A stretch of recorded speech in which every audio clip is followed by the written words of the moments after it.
আজকে রান্না করব মিষ্টি কুমড়া দিয়ে শুটকির চচ্চড়ি। এই জন্য আমি পেঁয়াজ কাঁচামরিচ কেটে নিয়েছি, মিষ্টি কুমড়াও কেটে নিয়েছি। এর মধ্যে দিব আরও জিরা, পেঁয়াজ, রসুন, আদা বাটা, পরিমাণ মতো তেল, পরিমাণ মতো লবণ দিয়ে সুন্দরভাবে মাখায় নিব। মাখা করার পরে এখন আমি যোগ করব ধুয়ে রাখা শুটকি। হাতে মাখা তরকারিগুলো সবচেয়ে ভালো হয় যদি এটা একটু বেশিক্ষণ ধরে, মানে সময় নিয়ে একটু হাতে মাখা যায়।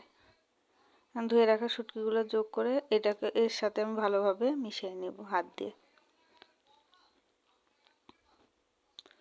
মাখায় নেওয়ার পরে পরিমাণ মতো পানি দিব। বেশি পানি দেওয়া যাবে না, তাহলে মিষ্টি কুমড়াগুলো গলে যাবে। অল্প পানি দিয়ে 5 মিনিট ঢেকে রান্না করব, আর 5 মিনিট ঢাকনা ছাড়া রান্না করব। এখন আমি পরিমাণ মতো পানি দিয়ে দিলাম, এখন ঢাকনা দিয়ে দিব। 5 মিনিট পরে এই যে এর মধ্যে আমি একটু রাঁধুনি পাতা দিছি। এখন আমি ঢাকনা ছাড়া রান্না করব 5 মিনিট। এই যে আমার ফাইনাল লুক। আল্লাহ হাফেজ।